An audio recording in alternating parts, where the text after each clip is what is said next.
Hello, my fantastic friends. Welcome to the DanialTeaches Experience, episode number 25. So, I know what you're thinking. You're thinking, wow, Daniel, for anyone watching this on YouTube, you must have amazing editing skills. Actually, my friend, it is not the editing skills. We're actually outside in this beautiful weather. Believe it or not, this is Canada, beautiful British Columbia. It's not Toronto, it's not Calgary. That's why it is sunny out here right now.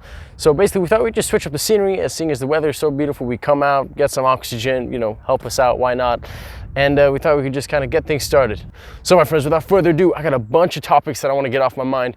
And here we go. So the very first thing I want to talk about is I want to talk about bad states of mind. Now, when I talk about bad states of mind, just to break it down, the reason why I didn't say feelings is this. I've made a mistake. In the past, I've said, guys, I feel happy all the time. That is a lie. That is not true.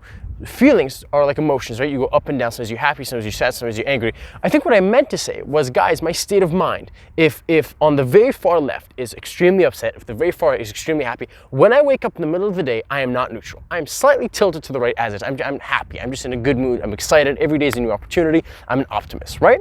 So I started thinking, I said, well, how do these states of mind, where do they come from? Why do I think like this? Why does someone on the complete other end of the spectrum wake up every day with a sad face, going, I don't want to wake up. I don't want to get out of bed. I don't want to go to school. I don't want to do anything. How does that happen? So I said, okay. And I don't want you to think like I came up with this on my own. No. This is lots of research online, YouTube videos, and reading Tony Robbins' book, Awaken the Giant Within. And basically, this is the things that I came across. I said, okay, check this out. So your state of mind comes from your thoughts, correct? When you have thoughts like, oh, today's gonna be a bad day, this sucks, I don't feel good, I just wanna eat a bag of pretzels and not do anything, right? They come from your thoughts. Your thoughts lead to your state of being. Now, what triggers your thoughts? Ready for this? Your beliefs. At some point down the line, you made these decisions, whether consciously or subconsciously, and you told yourself, I'm unattractive, I'm not funny, I talk too much, I annoy people, I'm confident, I'm intelligent, I'm tough, I'm charismatic, whatever they may be, you make these decisions, and based on those beliefs, you are shaping the environment around you. Thus, you are the reason for your state of being. Let's break this down. Someone who thinks that they're attractive will go out, a girl will look at him, and what will he feel like? He'll feel happy. Why? Because he'll think, she's obviously checking me out. Now, whether that's true or not doesn't matter, and we won't actually know unless we're in that girl's head. But just for the sake of argument, she just looks at him, and his immediate mind is, she's definitely checking me out. Why? Because my belief is that I'm an attractive person. Now, if I'm an unattractive person, if I have told myself I'm unattractive because of X, Y, and Z, I go out, the exact same thing happens. The girl looks at me, and this time I get upset. Why? I don't know if she's dissing me or looking at me, but I think she's making fun of me. Why? Because of my big ears or because of my pimple on my, whatever it might be. But do you see how the exact same event, the girl looking at me, triggers feelings of happiness and triggers feelings of upsetness? Upsetness, is that a word? I don't know, but it triggers feeling of me feeling sad. And why? It all goes back down to your beliefs. It goes down to what do you believe about who you are, and then based on those beliefs, you start to shape the world around you. Now, a lot of these beliefs, man, you're consciously aware of. If you go up to a super confident person and be like, hey, man, you're pretty confident. Even if the most humble guy, and if he says, thanks, man, you're not bad, he knows. It's not gonna be a surprise to him. He's like, yeah, I feel pretty comfortable walking into a party, talking to a bunch of strangers, right? But then, on the other side of things, there are many things, man, and one reason I'm such a huge fan, and I promote writing things down or saying things out loud, is because there's so many things that you've decided in your subconscious that your conscious might not even be aware of. Free association was a technique that Sigmund Freud introduced back in the 1910s, 1920s. It's the classic psychological scene where you have someone lying down on the couch, they're talking about their day, Freud's in the background with a clipboard writing it down. The essence of that was, we're trying to peel out your subconscious thoughts without any conscious filtering. So the idea was, when you're out there, when you're talking to people, you're always filtering yourself, what you should say, what you shouldn't say. You don't want to embarrass yourself, you don't want to make someone look bad. So writing things out or saying things out loud, you reveal things to yourself that maybe you were not aware of. And the step one of dealing with any problem is awareness. So get this. So now you know that it's about beliefs. You're like, great, Daniel, that's fantastic. What can I do about it? The problem is so many people go online and they say, you got to be more confident. Great. You got to be stronger. Fantastic. You got to be smarter. Great. How do I become it? And then they have the audacity to say, just be yourself. No, don't be yourself. Are you kidding me? No, absolutely not. Here's the reason why. If you're not confident, and if you come to someone and say, hey, I want to be confident, I'm not going to tell you to be yourself because you are not confident. Instead, I'm going to say, hey, man, be consciously aware of who you are and be aware of who you want to become, and let's help you bridge the gap. Don't be yourself, but be who you want to be 6 months from now. Did you hear what I just said? Do not be yourself. Be who you want to be 6 months from now. Well, Daniel, if it's not broken, don't fix it. Does that mean we shouldn't improve it? Does that mean Apple shouldn't have iOS updates every once in a while? No, man, we gotta keep improving. We gotta keep being better. We gotta be happy with what we have. However, we should not be satisfied. We should always strive to be better. So going back to our beliefs, what I'm gonna tell you is this. So I want you to go home. I want you to write down at least 20 things that you believe about yourself, right? These are statements. You can say, I am confident. I am smart. I don't play well with others. I am stubborn. I am clumsy. Whatever. I'm an outdoors. Whatever they are, write 20 of them down, okay? Now, what I want you to do is I want you to put a little mark or a little X beside the ones that you are not a fan of. So you might write down, I am clumsy, or I am, the opposite of sharp. I'm like dull, like in the moment. Like I'm not quick to, get on it, to change, to adapt to a situation, right? Write those down. Now, what you're gonna notice is when you're writing down the 20, the first 3 or 4 are gonna come by super easily. Why? Because they're in your conscious mind, because you're aware of them, because they're brought up in conversations. So your mind's just gonna toss them out, and that's gonna be an absolute breeze. What you're gonna notice is when you get to about number 8 and number 9, it's gonna get a little tough. And you're gonna sit there and go, what else do I believe in? And even the fact that you have to sit down and just not be able to do it off the top of your head is a huge statement on its own. It's like, dude, how much do you really know about yourself? And the reason I can tell you this is because I did this with myself too. Only difference is I did it with 100. But we're gonna go easy on you. We're gonna say 20. So you write down 20, and eventually what's gonna happen is once you've written them down, you're gonna look at them, put an X beside the ones that you don't like, and look at them. Sorry, I shouldn't say, I'm gonna say the ones that you don't like, because I don't wanna say they're good traits and they're negative traits, but ones that you would like to change, okay? Traits that you would like to change. So for example, and not just change as in I don't want this anymore, but let's look at it as replace. So let's say if you wrote down I am shy, but maybe you would like to replace that with I am confident, okay? So just keep that in mind.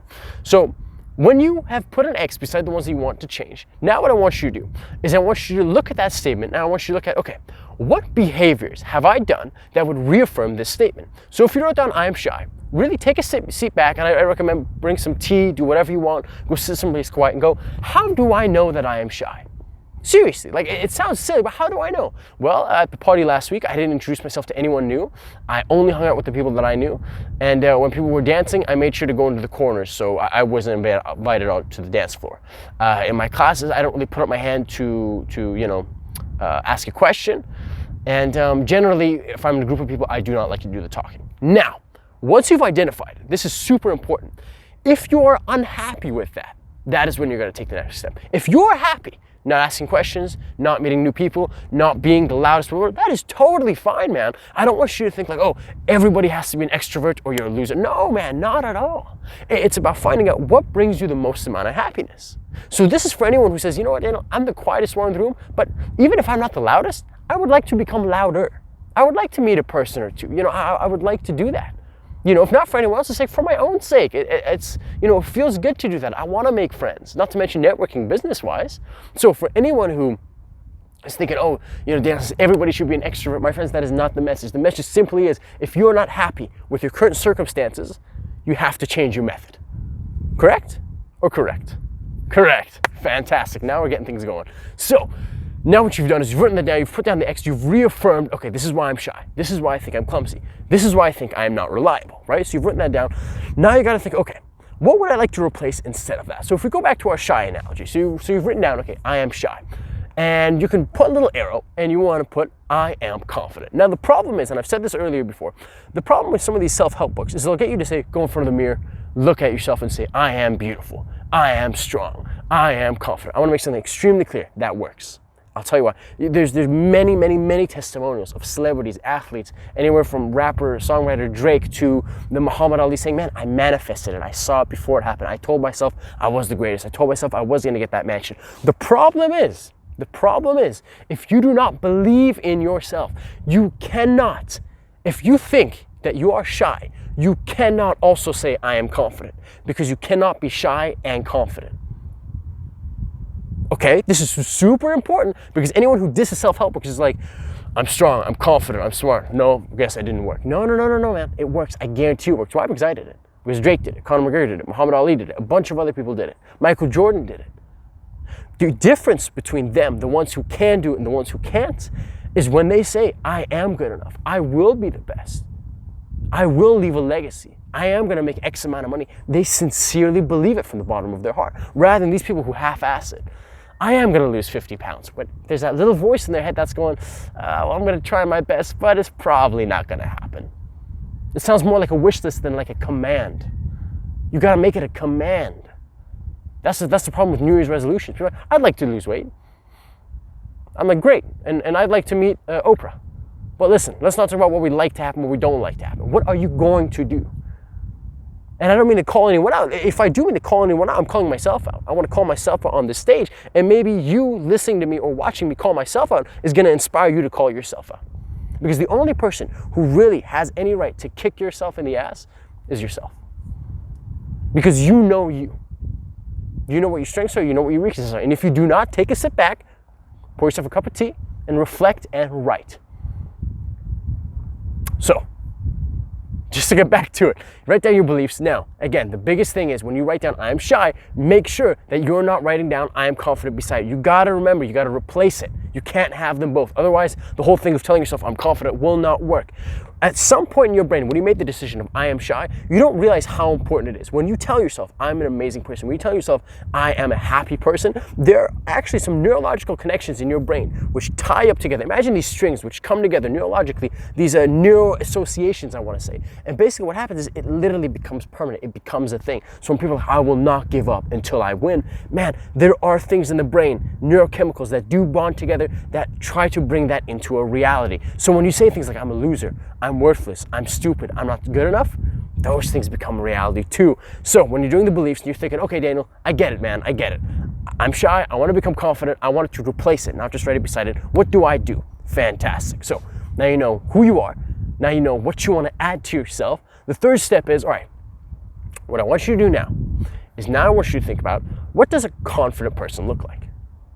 So you've labeled yourself, okay, well, these are the things that a shy person does. I go to a room, I don't meet anyone new, I stand in the corner, whatever. Now, what would a confident person do instead? Think about the exact same situation and think that you weren't you. This is a lesson from Dr. Peterson, clinical psychologist. He said, imagine being a stranger observing yourself. And you're critiquing yourself on a clipboard. Now, the thing is, why are you a stranger and not yourself? Is because when you're a stranger, you can be more unbiased about it. You can critique yourself from the outside as opposed to being in your body. So maybe you can look back and go, you know what? When I walked into the party, I immediately went for my group of friends, which was fine. But what if, when that girl came to say hi to my friend, maybe I could introduce myself to her too, or maybe instead of going to the corner of the room when it was time for dancing, maybe I could have grabbed a friend and went on the dance floor as well. So now you start making certain modifications, right? You start making modifications, and the important part again here is that you're not looking at this as, oh, this is myself. Because if you look at it as that's yourself, you're going to make biased assumptions. The good thing with taking a step back and being a third person now is now you get to look at it as if that's your friend. Imagine your best friend is coming up to you and saying, hey man, I'm shy, I want to become confident, what do I do? You're standing 5 feet back with a clipboard and you're going, well, you could have done this, you could have done this, you could have done this, right? Now, what you're doing is you're making yourself consciously aware of your choices that you've made, the results that you got, and then the things that you can do afterwards. Because the only way that you can change your results are when you are consciously aware of your methods. So whatever method that you are doing, if it is not giving you that desired results, it is time to switch that method in order to get different results. Correct? So now that you've done this, now that you're clear, okay, Daniel, I know what I have to do. I know what I did. I know what I have to do instead. Perfect. Now, the next step, this is the part that everybody messes up on. They think, man, they got to go from I am shy to being Dwayne The Rock Johnson. You got to walk in the room, you got to own it and be the loudest guy. You do not have to be the loudest guy in the room. Listen to me right now. You do not have to be the loudest guy in the room. You just have to be louder than you were yesterday. If on a series of 10 to 1, you want to be more extroverted, and 10 is, man, I'm confident, I'm out there, I'm on the dance floor, I'm dancing shirtless, and 1 is, I'm not even going to go to the party. Hey man, you attended the party. Pat yourself on the back for that. Many people wouldn't have. Many people go to a party, sit in the car for 45 minutes before even wanting to enter. So you went to the party, so you're not a 1. You went to the party, great. How long did you wait before opening the door? Maybe you waited only 5 or 10 minutes, debating on if anyone's gonna open the door for you. Okay, well, that's a 3 out of 10. So next week, all we're gonna ask you to do is instead of making it a 3 out of 10, make it a 4 out of 10. Can you do that? Or if that's too much, can we make it a 3.5 out of 10? So if you just showed up to the party, man, maybe all I'm asking you to do is go to your friend group, even though you know 3 people and you don't know 3 people in that friend group. You see what I'm doing here? So you're still going, I'm not saying, hey, go jump into a group of strangers and try to tell a joke in front of everybody. Go to your friends, but find a middle ground. Eventually what you notice is you become more comfortable. As you become more comfortable, you're gonna make these neuro associations in your brain, these neural links that are going to want you to try more, right? Because naturally when you do something and you get a positive result, you're like, oh, I met a stranger and it wasn't bad at all. They didn't laugh at me, they didn't reject me. Actually, it was quite the opposite. It was really good, it was really fun. We laughed and we talked and we had a great time. Maybe I'll do that again. And it's eventually, you do it over and over and over and over again. I guarantee you, in the blink of an eye, man, you'll go from being a 3 out of 10 to, I mean it, seriously, in a couple of months, you could easily go to a 7 out of 10. And I'm being very practical here, I mean it. Again, how much you want to jump is totally up to you. I have seen people go from a 3 to a 9. I have also seen people go from a 3 to a 4 in 1 year. Again, if they want to change, if they do want to become more extroverted. The biggest thing that you have to understand is it's your beliefs. Your state of mind, if you feel confident, if you feel smart, if you feel stupid, if you feel whatever it is, you gotta understand that's coming from your thoughts. And your thoughts come from your beliefs. Because at one point, someone told you, your parents told you weren't good enough. Your friend said, hey man, you're untrustworthy. Your lover said, I can't do this anymore, you're a horrible person. At some point, you labeled yourself as something, or someone labeled you as something, and you accepted it. And that, my friend, is why you are the way you are, why you think the way you think, why you say the things that you say. And now, you gotta understand. Because if you understand what I'm about to tell you, you can change everything. Ready? If there's one thing, one of the most important things I've ever said in my entire life on camera, it is this. Whatever that you have learned can be unlearned with something greater. Whatever you have learned can be unlearned with something greater, which I mean can be replaced with something greater. If you've learned to fear something, you can unlearn it. If you've learned a bad habit, you can unlearn it and replace it with something else. If you understand this message, you apply that to anything. You apply that to any part of your life. In a relationship, you've learned to not trust anybody because your first girlfriend harmed you and now you have trust issues. You've learned that and you can become, I'm not saying you can unlearn it in a day. It can take weeks, it can take months, heck, maybe even years. And that's up to you and to see what sort of a pace do you want to set yourself when you're moving forward. So my friends, beliefs, really, I cannot feel stronger about this. Really take a step back, and if you're not happy with how things are going and why you think the way that you do, really think about your beliefs as who you are as a person. And I guarantee you, when you take 3 steps back, it is so much easier to look at the bigger picture. It is so much easier to look at the bigger picture.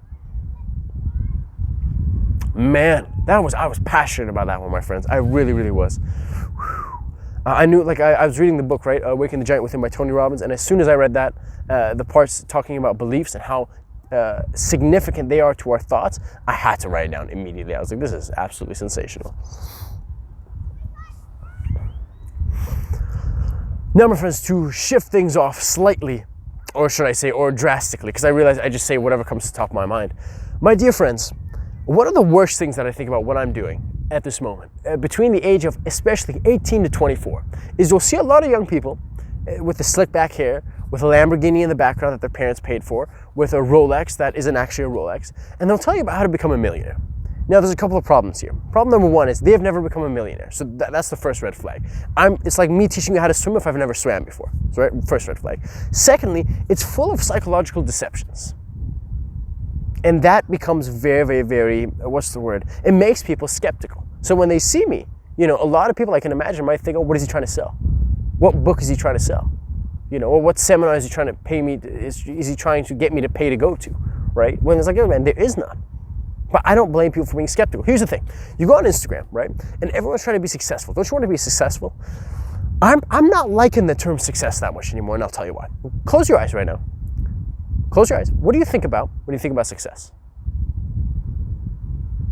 What do you see? Do you see cars? Do you see fancy cars? Do you see women? Do you see models? Do you see bottles? All the drugs you would want? All the alcohol you'd like? A big house? Working from home? Whatever it may be, right? Think about success.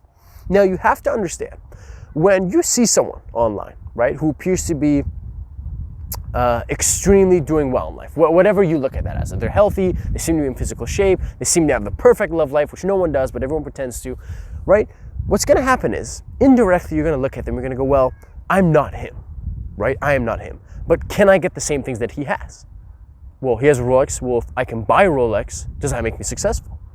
He has a Lamborghini. If I buy a Lamborghini, does that make me successful?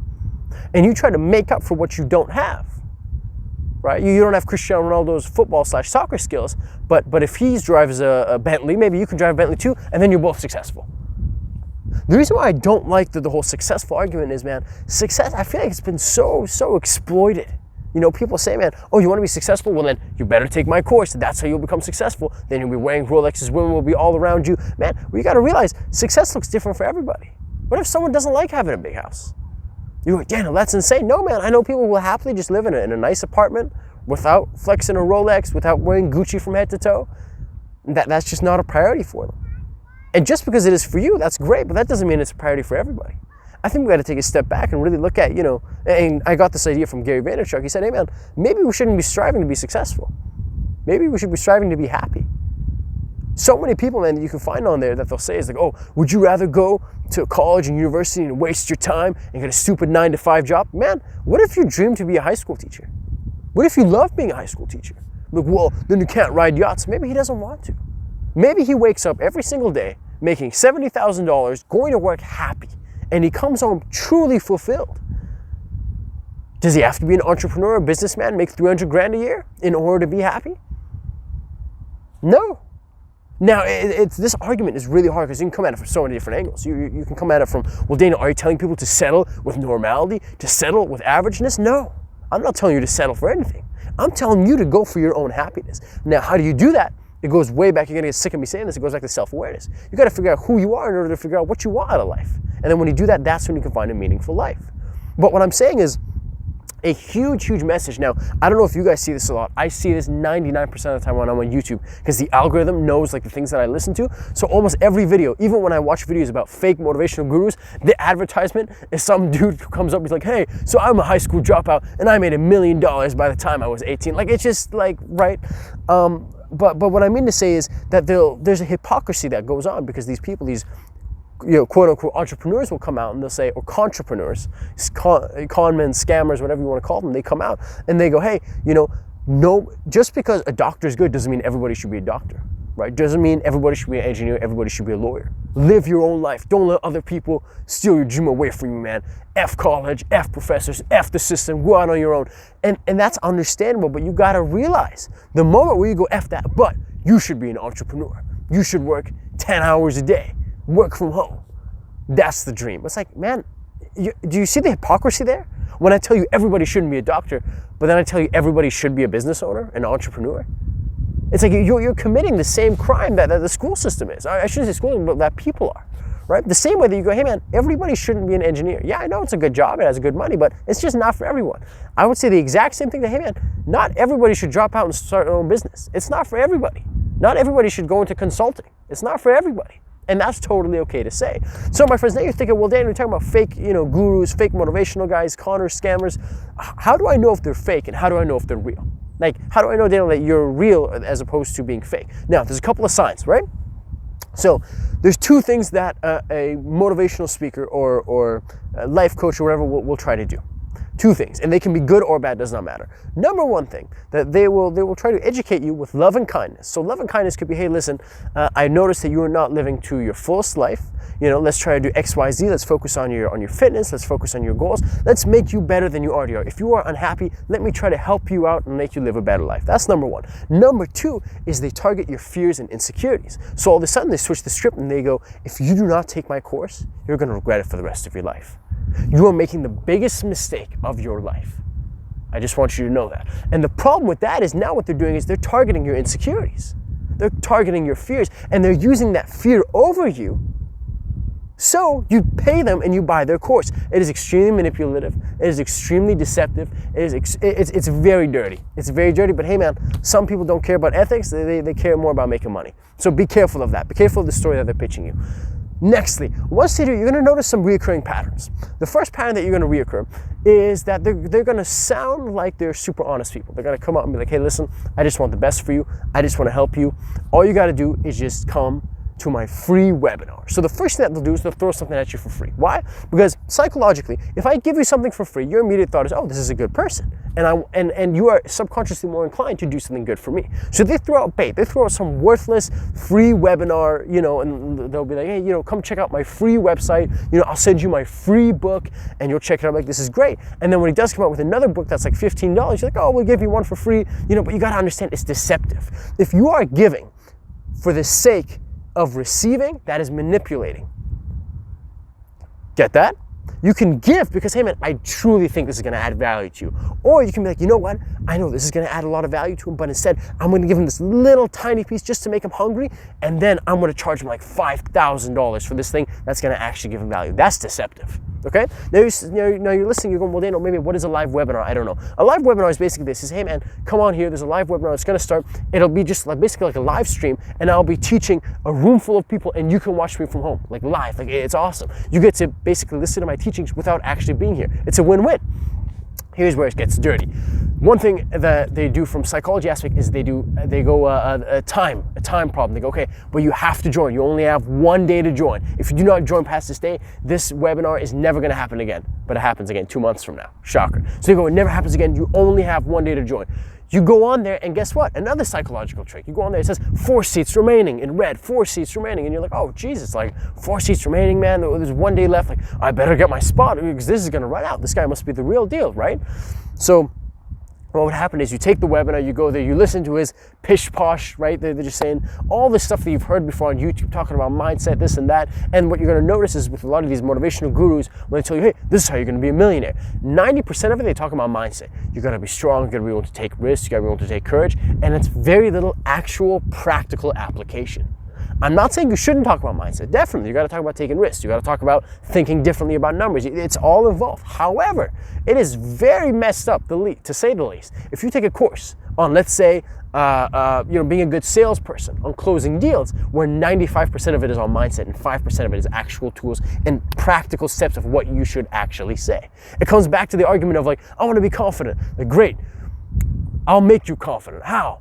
Don't worry about the how. Just follow me. Like, it gets sketchy, man. It gets really sketchy. So be careful for that. So we've talked about giving you something for free. We've talked about the deception and scarcity. There's only 4 seats left. We've talked about the time. Then what they'll do, it's an old psychological trick known as door in the face phenomenon. Door in the face phenomenon is this. So it goes, if I come up to you right now and I go, hey man, listen, or let's say I go to my parents and I go, hey guys, I want to go out with my friends. I'm going to need some money. Is it cool if you guys give me a little bit? And they'll be like, of course, Daniel, of course. How much do you need? And I'll say $150. They'll be like, $150? Daniel, who's after you? Do you owe someone money? Like, what's going on? And I'll be like, okay, you know what, guys, $150 is kind of crazy. Hey, can I get 70 instead? Is 70 okay? They'll be like, you know what? Yeah, 70's all right. The reason for that is this. If first you come out with a really, really big price and they say no, when you say a second lower price, people are more likely to say yes. Why? Because saying yes to someone, doing a favor for someone, being kind to someone is in general, it's a favorable trait, right? Everyone wants to be kind, everyone wants to be favorable, everyone wants to be friendly. So what you do is you put a really, really, really high number, so they're more likely to accept your second number. As opposed to, if I would have just started off with like, hey, can I get $70? They would have been like, Daniel, 70 is a lot. Like, let's go for 40, right? But me pitching that number really, really high, it makes that more, more agreeable. Another example, you go to the store, there's a bag, it's $1,000, but guess what? It is $800 off. That bag is only worth $200 now. It's an absolute steal, right? Not if the bag is actually worth $80 itself. So you gotta realize this is an $80 bag. They stick a $1,000 price tag on it. Then they say, oh, there's a sale. We're taking $800 off. It's a crazy sale. It's more than 50%. It's only for $200 now. So what happens is, if they had immediately said, hey, this bag is worth $200, you might have been like, that's insane. Like, I'm not paying $200 for this bag. But if they go, this is a $1,000 bag on sale for $200, now it's a different game. Door in the face phenomenon, psychology trick, that's what they'll do. They have these freaking online courses and they'll be like, hey guys, we have this course going out, it's really great. It's a one-time, man, in a lifetime deal. It's a $2,000 course, but specifically for you, because I'm a warm-hearted angel who's put on planet Earth to help the people, I'm gonna put it here for $597. And then you're going, wow, like $3,000 to $597? That's amazing.